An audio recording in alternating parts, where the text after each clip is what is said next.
Hello students, आज के इस लेक्चर में हम पढ़ेंगे पदार्थ और इसकी अवस्थाएं। और ये जनरल साइंस का पहला लेक्चर है और ये लेक्चर सभी प्रतियोगी परीक्षाओं की तैयारी कर रहे स्टूडेंट्स के लिए उपयोगी होगा। तो ध्यान दीजिए, हम शुरू करने वाले हैं सबसे पहले पदार्थ की परिभाषा के साथ में।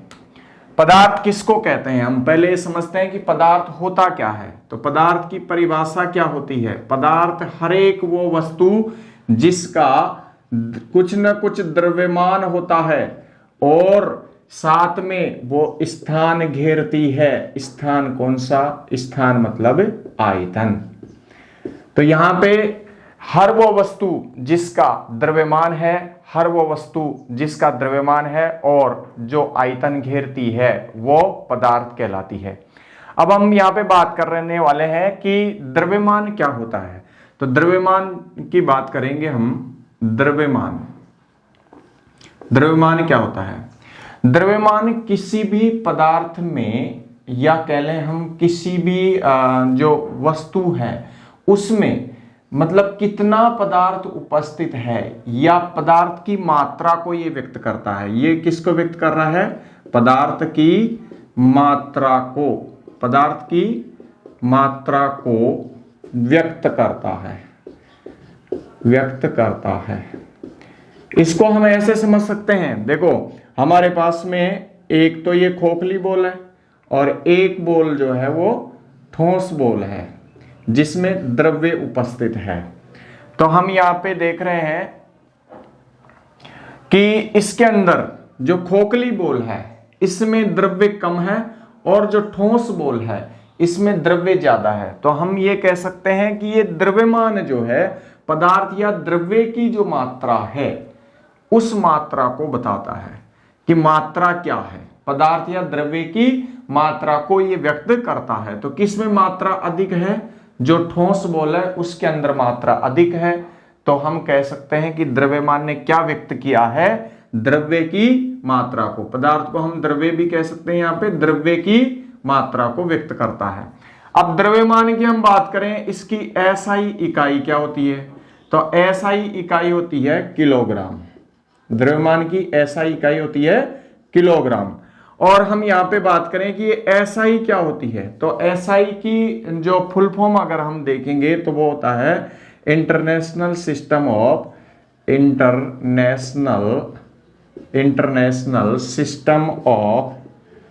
Of units. International system of units को अपन क्या कहते हैं? SI unit. अब यहां पे हम बात करें कि ये एसआई कहां से लिया है, तो एसआई लिया है, एक फ्रेंच वर्ड है जो होता है सिस्टेम इंटरनेशनल। और ये सिस्टेम इंटरनेशनल से लिया गया है। सिस्टेम से एस लिया, इंटरनेशनल से आई लिया और यहां पे बना एसआई सिस्टम। और ये एसआई सिस्टम जो है ये 1960 में पहली बार लागू किया गया था।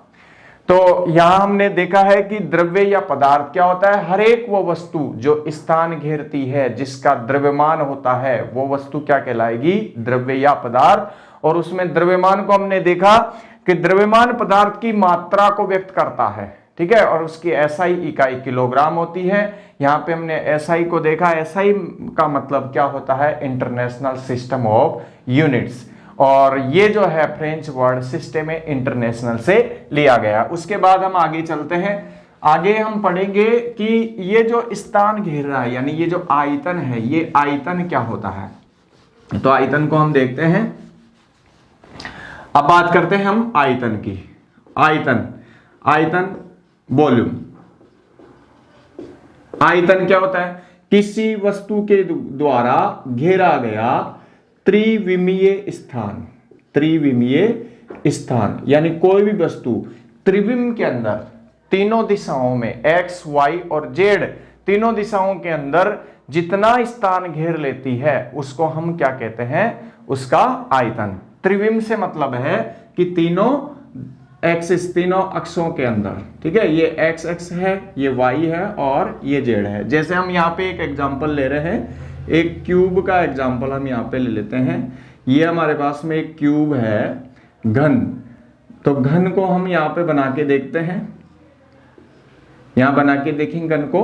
तो घन में देखो यहां से ये हो गई इसकी x एक्सिस, ये हो गई इसकी y एक्सिस, और ये कौन सी है इसकी z एक्सिस। तो घन जो है वो तीनों विमाओं के अंदर होता है, त्रिविमीय आकृति है, और इसलिए घन का क्या निकालते हैं हम, आयतन। ठीक है, अगर हम बात करें यहाँ पे, जैसे मान लो एक आकृति मैं यहाँ पे बना रहा हूं, ये व्रत है, तो अगर व्रत को हम देखें तो व्रत कैसी होती आकृति होती है, द्विविमीय आकृति है, दो ही विमाओं में है, इसीलिए व्रत का कोई आयतन नहीं होता। जबकि गोला जो होगा, अगर हम देखें यहाँ पे, तो गोला जो है, गोला कैसा होता है, त्रिविमीय होता है, त्रिविमीय आकृति है, इसलिए गोले का आयतन होता है, जबकि किसका आयतन नहीं होता, व्रत का। फिर हम आगे चलते हैं, आयतन की जो एसआई इकाई है, आयतन की एसआई इकाई, एसआई इकाई मीटर क्यूब होती है, लेकिन आयतन की इसके अलावा बहुत सारी इकाइयां हैं जो प्रचलन में है, लेकिन एसआई इकाई नहीं होती है। तो हम यहाँ पे बात करने वाले हैं दूसरी अन्य इकाइयों और उनके आपसी रूपांतरण की। तो देखते हैं इनका रूपांतरण। जैसे हम कह रहे हैं कि भाई एसआई इकाई क्या होती है, मीटर क्यूब, तो मैं यहाँ पे 1 मीटर क्यूब को लिख सकता हूं 1 metre into 1 metre into 1 metre. ठीक है, इस तरीके से हम मीटर क्यूब को इस तरीके से लिख सकते हैं। अब हमें पता है कि 1 मीटर में कितने डेसीमीटर होते हैं, 10 डेसीमीटर। डेसीमीटर होता है 1 डेसीमीटर जो है वो होता है 10 सेंटीमीटर के बराबर, यानी 10 सेंटीमीटर का जो टुकड़ा है उसको हम क्या कह रहे हैं, डेसीमीटर। तो ऐसे 1 मीटर में कितने डेसीमीटर हो रहे हैं, 10 डेसीमीटर। तो मैं यहाँ पे 1 मीटर के इस मान को यहाँ पे उठा के रख रहा हूं, और ये रखा मैंने 10 डेसीमीटर गुणा 10 डेसीमीटर गुणा 10 डेसीमीटर। तो ये हो गया हमारे पास में 1000 डेसीमीटर क्यूब, यानी 1 मीटर क्यूब में कितने मीटर डेसीमीटर क्यूब होते हैं, 1000 डेसीमीटर क्यूब। अब हम देखें कि एक जो डेसीमीटर क्यूब होता है वो किसके बराबर होता है, 1 लीटर के। तो हम मैं यहाँ पे 1 डेसीमीटर क्यूब को इससे 1 लीटर से रिप्लेस कर रहा हूं, और ये हो जाएगा 1000 लीटर। तो हम कह सकते हैं 1 मीटर क्यूब में कितने लीटर होते हैं, 1000 लीटर। फिर देखते हैं हम कि 1 लीटर में कितने ml होते हैं। तो हम कह रहे हैं 1 लीटर किसके बराबर होता है, 1 डेसीमीटर क्यूब के। ठीक है, और 1 डेसीमीटर क्यूब को हम लिख सकते हैं कैसे, 1 डेसीमीटर गुणा 1 डेसीमीटर गुणा 1 डेसीमीटर। ठीक है, अब हमें पता है कि 1 डेसीमीटर जो है वो कितने के बराबर होता है, 10 सेंटीमीटर के बराबर होता है। तो यहां पे हम लिख सकते हैं 1 डेसीमीटर के स्थान पे 10 सेंटीमीटर। तो हमने लिखा 10 सेंटीमीटर गुणा 10 सेंटीमीटर गुणा 10 सेंटीमीटर। ठीक है, तो ये हो गया 1000 सेंटीमीटर क्यूब। और हमें पता है कि 1 सेंटीमीटर क्यूब या 1 सीसी, जिसको शॉर्ट में हम लिखते हैं 1 ml के बराबर होता है। ठीक है, तो हम यहाँ पे इसको रिप्लेस कर सकते हैं, तो क्या आ जाएगा यहाँ पे 1000 ml। ठीक है, तो 1 डेसीमीटर क्यूब मतलब 1 लीटर में हो गया 1000 ml। तो ये आ गई इसकी दूसरी यूनिट जो प्रचलन में होती है, लीटर भी है ml भी है।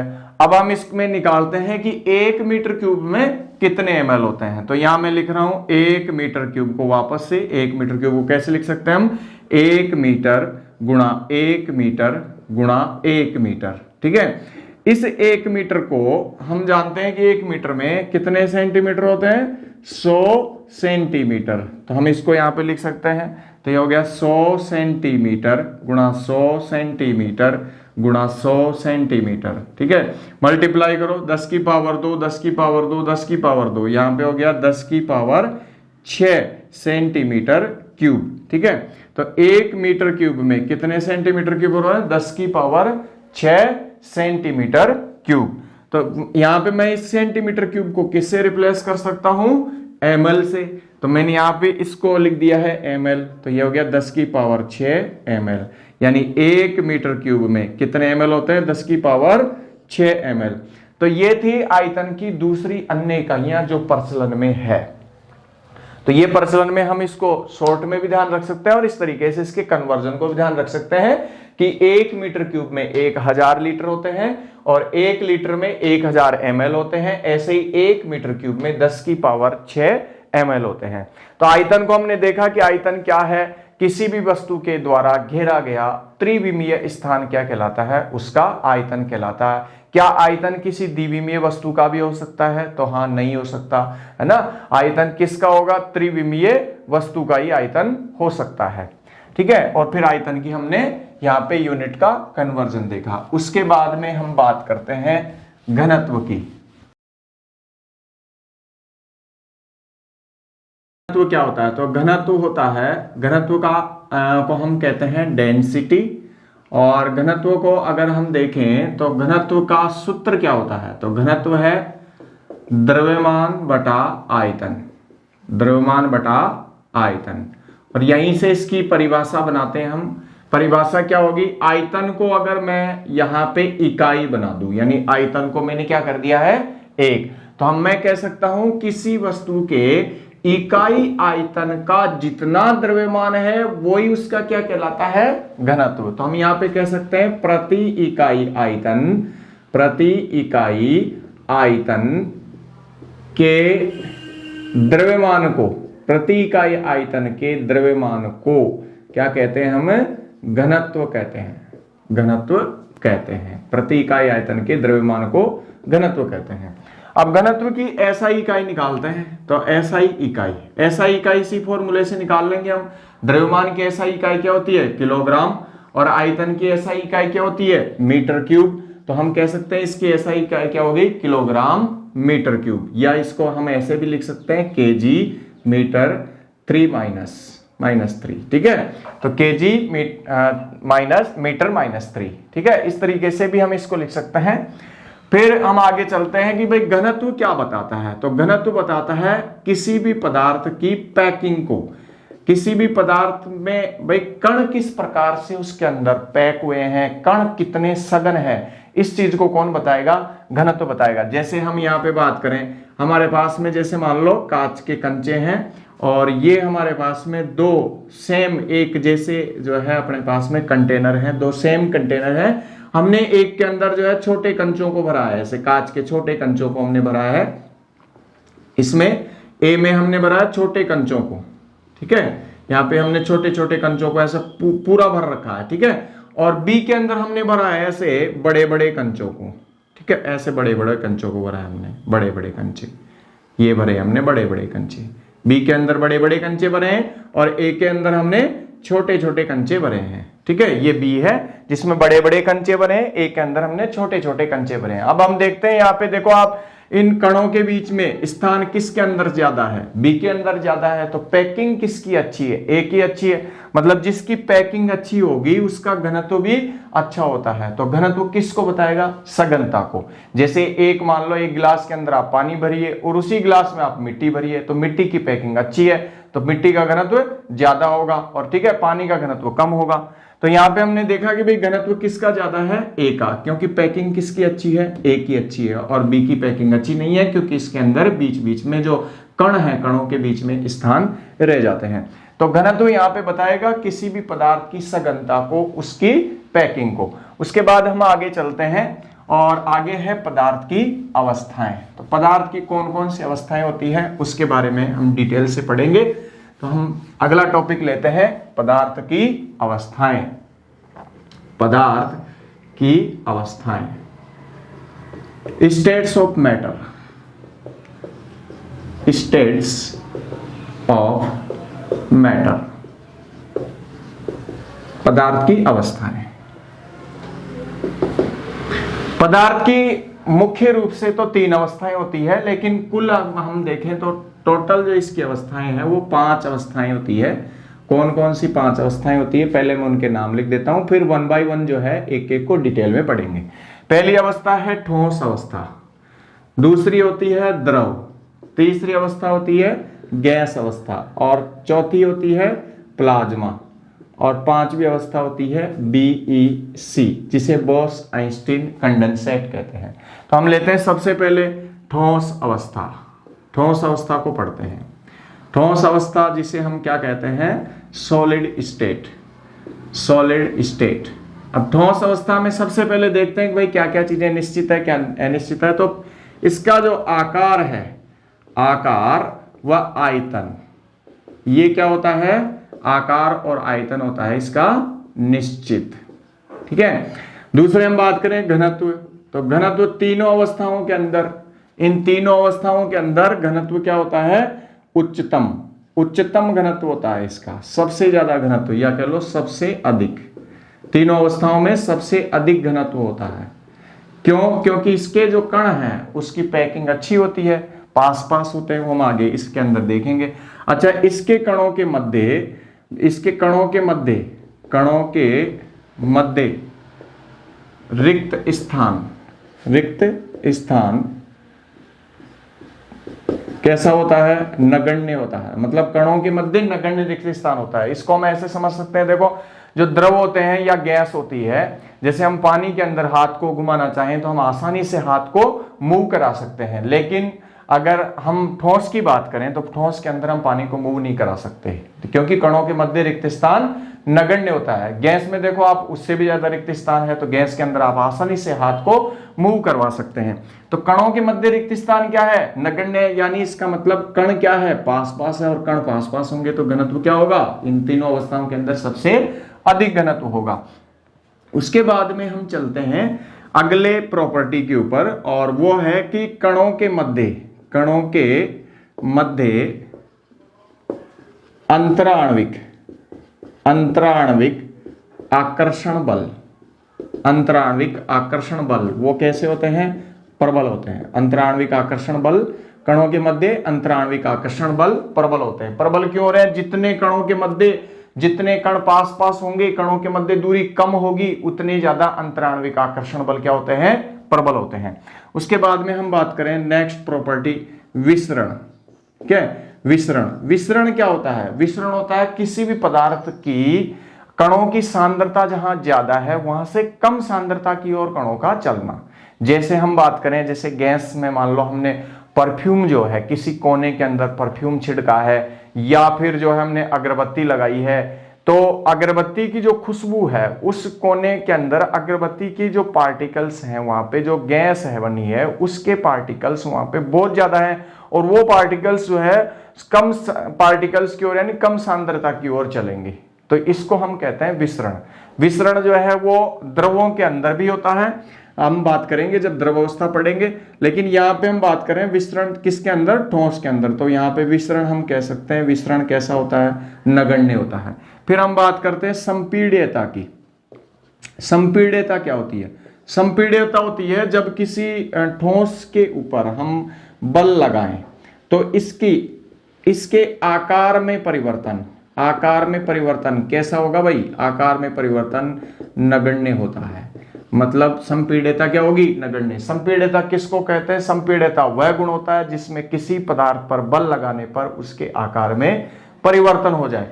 तो यहां पे देख रहे हैं कि ठोस पे अगर हम बल लगाते हैं तो इसके आकार के अंदर कोई परिवर्तन नहीं होता है। वो क्यों नहीं हो रहा? क्योंकि यहाँ पे जो पार्टिकल्स हैं वो पार्टिकल जितना पास जा सकते थे उतने पास जा चुके हैं। ये पार्टिकल्स भाई जितना पास जा सकते थे उतने पास जा चुके हैं। वहीं पे आप देखो, अगर द्रव के अंदर देखोगे तो द्रव में स्थिति ये होती है कि पार्टिकल्स जो है वो थोड़े दूर दूर है, और गैस के अंदर तो और भी दूर दूर होते हैं। तो गैस की संपीड्यता सबसे ज्यादा होती है। ठीक है, ठोस की कम क्यों है? ठोस की इसीलिए कम है क्योंकि ये पार्टिकल्स जितना पास जा सकते थे उतने पास चले गए हैं। ठीक है, अब आप इनके ऊपर फोर्स भी लगाओगे तो ये इससे ज्यादा पास नहीं जा सकते। ठीक है, टूटना अलग बात होती है। ठीक है, उसके बाद में हम चलते हैं कि गतिज ऊर्जा। गतिज ऊर्जा किसकी गतिज ऊर्जा? जो ठोस के कण हैं उसकी गतिज ऊर्जा। तो ठोस के कण जो है वो एक ही स्थान पर दृढ़ होते हैं, इसलिए इनकी गतिज ऊर्जा क्या होती है? नगण्य होती है। यानी सबसे कम अगर हम देखेंगे तो गतिज ऊर्जा किसके अंदर होती है? ठोस के कणों के अंदर। तो ये किसके लक्षण है? ठोस अवस्था के। ठोस अवस्था क्या क्या गुण है वापस से एक बार रिपीट करते हैं। इसका आकार और आयतन क्या होता है? निश्चित होता है। इसका घनत्व तीनों अवस्थाओं के अंदर सबसे अधिक होता है, यानी उच्चतम घनत्व होता है। फिर कणों के मध्य देखें हम रिक्त स्थान। रिक्त स्थान कैसा होता है? नगण्य है। जब रिक्त स्थान नगण्य है तो कणों के मध्य अंतराण्विक आकर्षण बल कैसे होंगे, प्रबल होंगे। ठीक है। विसरण कणों इनमें क्या होता है, नगण्य होता है। और संपीड्यता की बात करें तो संपीड्यता भी कैसी होती है, इनके अंदर नगण्य होती है, इनकी संपीड्यता नगण्य है। और गतिज ऊर्जा, तो इनके कणों के मध्य गतिज ऊर्जा भी सबसे कम होती है, यानी कह सकते हैं तीनों अवस्थाओं में सबसे कम है। उसके बाद हम चलते हैं दूसरी अवस्था, और दूसरी अवस्था है हमारी द्रव अवस्था। अब हम बात करेंगे दूसरी अवस्था द्रव अवस्था के बारे में। द्रव अवस्था, द्रव अवस्था जिसे लिक्विड स्टेट भी कहते हैं, लिक्विड स्टेट,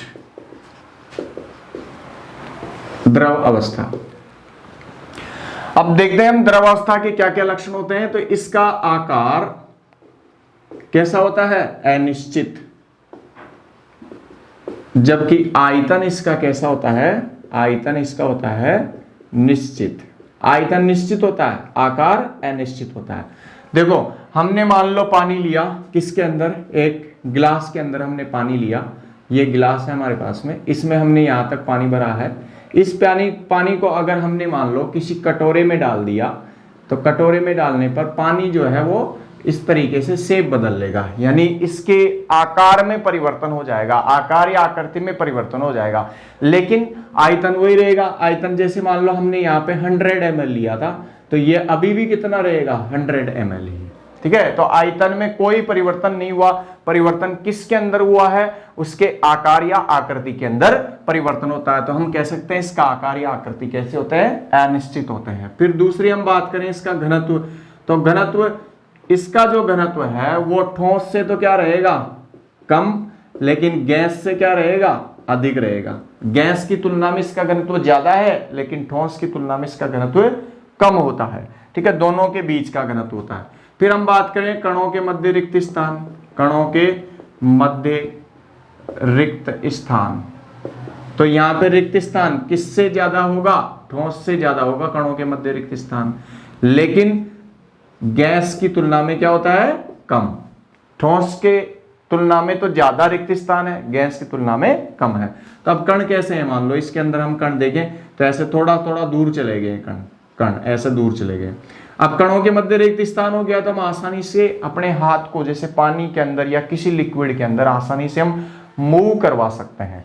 ठीक है, जबकि ठोस में ऐसा संभव नहीं था। फिर उसके बाद में देखो कणों के मध्य अंतराण्विक आकर्षण बल, अंतराण्विक आकर्षण बल, तो कणों के मध्य अंतराण्विक आकर्षण बल कैसे होते हैं, यहाँ पे जो है ठोस से कम लेकिन गैस से, ठोस से कम लेकिन गैस से अधिक। गैस से तो ज्यादा होंगे और ठोस से कम, यानी दोनों के बीच में अंतराण्विक आकर्षण बल होंगे। फिर हम बात करें विसरण की, तो द्रवों के अंदर भी विसरण होता है। ठीक है, लेकिन गैस से विसरण कम होगा और ठोस की तुलना में विसरण ज्यादा होता है। यहां पे हम एग्जाम्पल ले सकते हैं, जैसे KMnO4 को हम क्या कहते हैं, लाल दवा। तो लाल दवा को अगर हम पानी के अंदर डालें, लाल दवा को जो हमने जैसे मान लो ये हमारे पास में कोई बीकर है और इस बीकर में हमने पानी भर रखा है और यहाँ पे हम लाल दवा थोड़ा सा एक बूंद लाल दवा की डाल देते हैं, तो ये धीरे धीरे जो है ऐसे पूरे इसके अंदर पानी के अंदर फैल जाएगी। इसको क्या कहते हैं हमें, विसरण। तो द्रवों के अंदर विसरण का गुण होता है, लेकिन ठोस से ज्यादा और गैस से कम होता है। फिर हम बात करते हैं यहाँ पे अगले गुण जो है वो है संपीड्यता। संपीड्यता इनकी जो है वो ठोस से अधिक लेकिन गैस से कम। ठोस से तो ज्यादा होती है संपीड्यता, लेकिन गैस की तुलना में क्या होती है, कम होती है। क्यों होते हैं ऐसा, क्योंकि इनके कणों के मध्य कुछ न कुछ रिक्त स्थान है। ठोस के मध्य, कणों के मध्य तो रिक्त स्थान था ही नहीं, नगण्य था, और यहाँ पे रिक्त स्थान कुछ है। तो जब इसको दबाएंगे तो ये कण और पास चले जाएंगे। ठीक है, तो द्रवों को दबाया जा सकता है, यानी संपीड़ित किया जा सकता है, जबकि ठोस को संपीड़ित नहीं किया जा सकता। उसके बाद में देखें कणों में गतिज ऊर्जा, तो इनके कणों के अंदर गतिज ऊर्जा ठोस की तुलना में ज्यादा होती है, लेकिन गैस की तुलना में क्या होती है, कम होती है। तो वापस से एक बार रिपीट करते हैं, ये थे द्रव अवस्था के लक्षण। पहला है कि आकार कैसा होता है, अनिश्चित, और आयतन कैसा होता है, निश्चित। यहां पे हमने देखा कि 100 ml था, उसको जब हमने कटोरे में डाला तो आयतन तो वही है, लेकिन उसका आकार या आकृति बदल गए हैं। फिर हम बात कर रहे हैं घनत्व की, तो घनत्व इसका ठोस की तुलना में कम होता है, लेकिन गैस की तुलना में ज्यादा घनत्व होता है। कणों के मध्य रिक्त स्थान ठोस की तुलना में ज्यादा होता है, गैस की तुलना में कम होता है। यहाँ पे हमने कण भी इस तरीके से बनाए। उसके बाद में नेक्स्ट अंतराण्विक आकर्षण बल। तो अंतराण्विक आकर्षण बल ठोस से तो कम होता है, लेकिन गैस से अधिक होता है। फिर बात कर रहे हैं हम विसरण की, तो विसरण इनके कणों के मध्य विसरण होता है, और हमने यहाँ पे एग्जाम्पल लिया लाल दवा का, ठीक है। उसके बाद देख रहे हैं हम संपीड्यता, तो संपीड्यता ठोस से अधिक होगी, लेकिन गैस की तुलना में कम होगी। और अगला जो गुण है वो है गतिज ऊर्जा, तो गतिज ऊर्जा ठोस की तुलना में ज्यादा है और गैस की तुलना में कम होती है। तो ये थे द्रव अवस्था के लक्षण। उसके बाद में हम चलते हैं अगली अवस्था, गैस अवस्था। गैस अवस्था,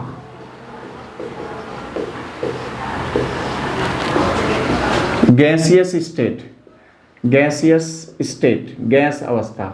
गैस अवस्था में पहला इसका गुण या लक्षण ले रहे हैं, वो है इसका आकार और आयतन दोनों ही कैसे होते हैं, आकार और आयतन दोनों ही अनिश्चित होते हैं, ठीक है। जैसे गैस को हम मान लो एक सिलेंडर के अंदर लेते हैं और उसको आप पूरे कमरे में खोल दीजिए, तो पूरे कमरे का आकार ले लेगी और उसी का आयतन ले लेती है, ठीक है। तो यहाँ पे आकार भी अनिश्चित है और आयतन भी अनिश्चित होता है। फिर देखें हम घनत्व की बात करते हैं, तो घनत्व तीनों अवस्थाओं में क्या होता है, सबसे कम। सबसे अधिक किसका है, ठोस का। सबसे कम किसका है, गैस का। फिर हम बात करें कणों के मध्य रिक्त स्थान, कणों के मध्य रिक्त स्थान, तो रिक्त स्थान कणों के मध्य वो होता है सबसे अधिक। तीनों अवस्थाओं में सबसे अधिक रिक्त स्थान होता है, इसीलिए हम अपने हाथ को देखो गैस में आसानी से मूव करवा सकते हैं, जबकि द्रव के अंदर हमको थोड़ा बल लगाना पड़ेगा और ठोस के अंदर तो हम मूव करवा ही नहीं सकते, ठीक है। फिर उसके बाद में चलते हैं हम अंतराण्विक आकर्षण बल, कणों के मध्य अंतराण्विक आकर्षण बल। अब आकर्षण बल किसके समानुपाती होता है भाई, सीधा सीधा देखें तो जितनी कम दूरी होगी उतना आकर्षण बल ज्यादा होगा। अब यहाँ पे कणों के मध्य दूरी ज्यादा है, यहाँ पे हम देख रहे हैं ऐसे दूर दूर कण है, ऐसे दूर दूर कण है, ऐसे दूर दूर, ठीक है। तो कणों के मध्य अंतराण्विक आकर्षण बल क्या होगा, सबसे दुर्बल अंतराण्विक आकर्षण बल होता है। और आदर्श गैस के कणों के मध्य तो हम जो अंतराण्विक आकर्षण बल है उसको नगण्य मानते हैं, मतलब जीरो मानते हैं, ठीक है, वहां पे कोई आकर्षण बल नहीं होता है। फिर हम देखें यहाँ पे अगला गुण है इसका विसरण, तो गैसों में सबसे अधिक विसरण पाया जाता है। इसी कारण देखो खाना कहीं पे बन रहा है तो उसकी खुशबू जो है आसपास के सारे वातावरण के अंदर फैल जाती है, या परफ्यूम आप देखो, अगर एक कोने में परफ्यूम छिड़का जाए तो पूरे रूम के अंदर परफ्यूम की खुशबू फैल जाएगी, या अगरबत्ती अगर एक कोने में लगी हुई है तो उसकी खुशबू पूरे रूम के अंदर फैल जाती है। इसका मतलब वहां गैस के कण जो है वो अपनी अधिक सांद्रता से कहां पे चले गए, कम सांद्रता की ओर, जहां पे वो कम है उधर चले जा रहे हैं, ठीक है। इस गुण को हम क्या कहते हैं, विसरण। तो विसरण का गुण किस में सबसे अधिक पाया जाता है, गैसों के अंदर, तो हम कहेंगे यहाँ पे विसरण का गुण भी क्या होता है, सबसे अधिक। फिर बात करते हैं हम नेक्स्ट गुण की, और वो है संपीड्यता। संपीड्यता, तो गैस की संपीड्यता क्या होती है, सबसे अधिक होती है, सबसे ज्यादा संपीड़ित हो सकती है ये, ठीक है। और इसका एग्जाम्पल है जैसे सीएनजी। सीएनजी की फुल फॉर्म क्या होती है, सीएनजी की फुल फॉर्म होती है कंप्रेस्ड नेचुरल गैस, जिसे हिंदी में कहते हैं संपीड़ित प्राकृतिक गैस। और सीएनजी जो है इसमें मुख्य घटक क्या होता है, इसका मुख्य घटक होता है मेथेन। मेथेन मुख्य घटक क्या होता है, मेथेन, ठीक है। दूसरा देखो आप एलपीजी। एलपीजी जो है उसको हम कहते हैं लिक्विफाइड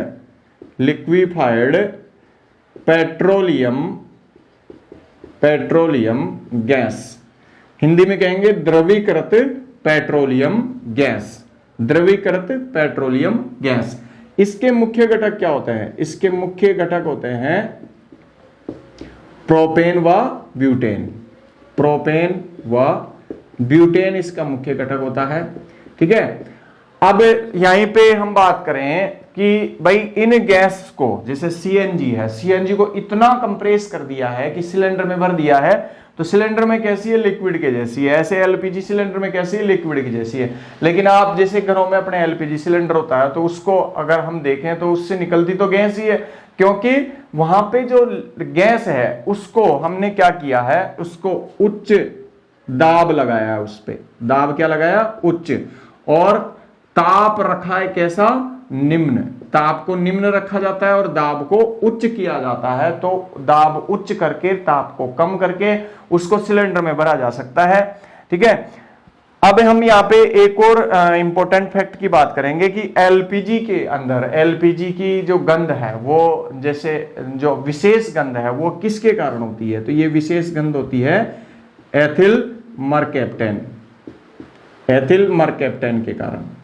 ठीक है, तो इसकी विशेष गंध जिससे दुर्घटना न हो, पता लग जाए, क्योंकि ये भारी होती है, अगर रिसाव हो जाता है तो ये वहीं पे फैल जाती है और विस्फोटक भी होती है, आग पकड़ लेती है। तो इसका पता कैसे लगे? तो इसके लिए इसमें एथिल मरकैप्टेन मिलाया जाता है, जिसके कारण इसकी विशेष गंध होती है, जिससे हमको पता लगता है कहीं न कहीं गैस का रिसाव हुआ है। उसके बाद में हम चलते हैं अगले गुण, गतिज ऊर्जा के बारे में। गतिज ऊर्जा, तो कणों की जो गतिज ऊर्जा है गैस के कणों की, वो सबसे अधिक होती है। इसी कारण इसके कण जो हैं वो यादृच्छिक गति करते रहते हैं। जैसे मान लो यहाँ पे कोई कंटेनर है, इसमें गैस भरी हुई है, तो ऐसे यादृच्छिक रूप से ऐसे गति करते रहेंगे। कोई किधर गति कर रहा है, कोई किधर गति कर रहा है। यादृच्छिक का मतलब है जिसके जिधर मन पड़े उधर गति कर रहे हैं, और ये गति करते हुए आपस में टकराते हैं, और जो बर्तन की दीवार होती है उस पर भी टकराते हैं। तो यहाँ पे बर्तन की दीवार, जैसे मान लो गुब्बारे में गैस भरी हुई है, तो हम लेते हैं यहाँ पे गुब्बारा जो है यहाँ पे टकराएगा, और जब यहाँ पे इसकी सरफेस पे ये टकराएगा पार्टिकल, ये कण जब सरफेस पे टकराएगा तो उसके ऊपर एक बल लगाएगा, और इस बल, जब ये बल क्या लगता है? पर यूनिट एरिया, मतलब प्रति इकाई क्षेत्रफल के अंदर बल लगेगा, तो इसी को अपन क्या कहते हैं? दाब। तो ये जो दाब है गैस के कण, जो दाब गुब्बारे को हम जैसे देख रहे हैं कि उसके ऊपर मतलब कुछ न कुछ दाब लग रहा है, तो वो दाब जो गैस दाब लगा रही है, ये दाब जो है वो किसके कारण है? कणों के आपस में टकराने और बर्तन की दीवार से टकराने के कारण। ठीक है, उसके बाद में हम देखते हैं भाई गैस अवस्था हो गई। गैस अवस्था को एक बार फिर से हम रिवाइज कर लेते हैं कि गैस अवस्था क्या है? इसका आकार और आयतन क्या होता है? अनिश्चित होता है। इसका घनत्व तीनों अवस्थाओं के अंदर सबसे कम घनत्व होता है, और कणों के मध्य रिक्त स्थान देखें तो सबसे अधिक रिक्त स्थान इसी के कणों के मध्य होता है। अंतराण्विक आकर्षण बल की बात करें तो कैसा होता है? दुर्बल, क्यों? कण बहुत दूर दूर है तो दुर्बल होता है। और अगर हम बात करें एक आदर्श गैस की, तो वहां पे तो कणों के मध्य हम अंतराण्विक आकर्षण बल को क्या मानते हैं? शून्य। ठीक है, विसरण इसमें सबसे अधिक होता है, और हमने यहाँ पे देखे एग्जाम्पल, जैसे अगरबत्ती खुशबू को फैलना, है ना, तो खाने बन रहा है, तो खाना बन रहा है तो उसकी खुशबू जो है आसपास में फैल जाती है।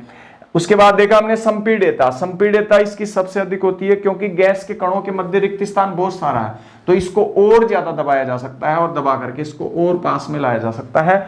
और यहाँ पे एग्जाम्पल हमने लिए सीएनजी, जिसको कंप्रेस्ड नेचुरल गैस या संपीड़ित प्राकृतिक गैस कहते हैं, और इसका मुख्य घटक होता है मेथेन।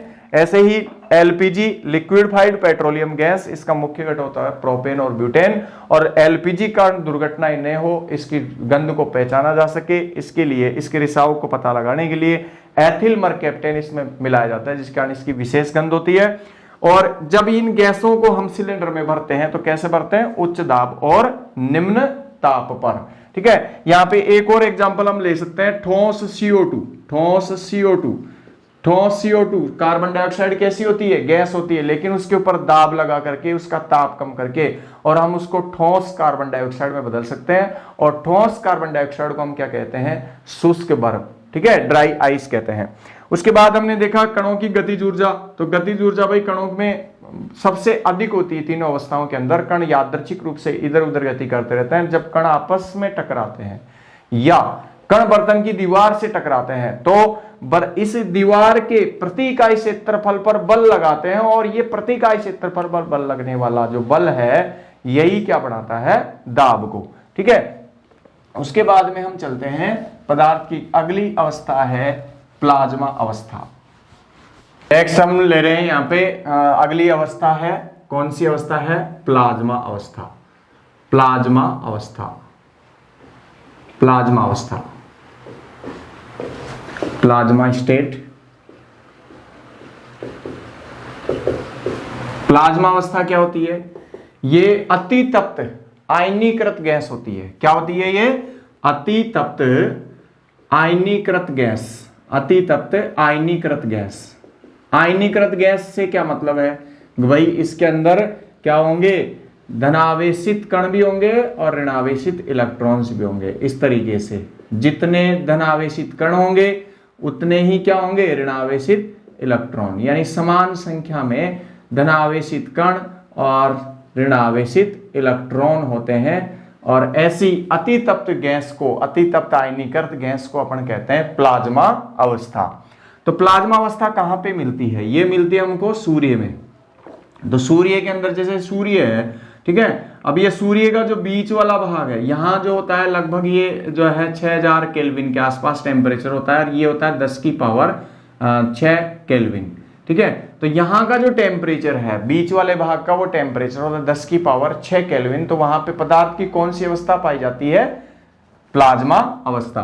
फिर दूसरी जो है ये तारों के अंदर पाई जाती है। इसके अलावा ये नेबुला में, नेबुला जिसको हम निहारिकाएं कहते हैं, नेबुला, निहारिकाएं, ठीक है, उनके अंदर होती है। निहारिकाएं या नेबुला क्या होती है, क्या होते हैं, ये डस्ट या गैस के बादल होते हैं जिनसे तारों की उत्पत्ति होती है। यह आकाश के अंदर किसके बादल हैं, डस्ट या मतलब धूल या गैस के बादल हैं जिनसे तारों की उत्पत्ति होती है, उसको हम क्या कहते हैं, नेबुला।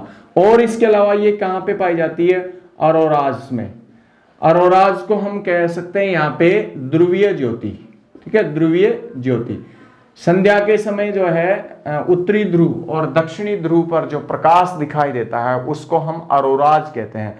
तो ये अरोराज के अंदर मिलती है, नेबुला में मिलेगी, तारों के अंदर मिलेगी और सूर्य के अंदर मिलेगी। उसके बाद अगली स्टेट को हम देखते हैं, वो है बीईसी। बीईसी को हम फुल फॉर्म अगर लिखें तो हो गई boss Einstein, boss Einstein condensate,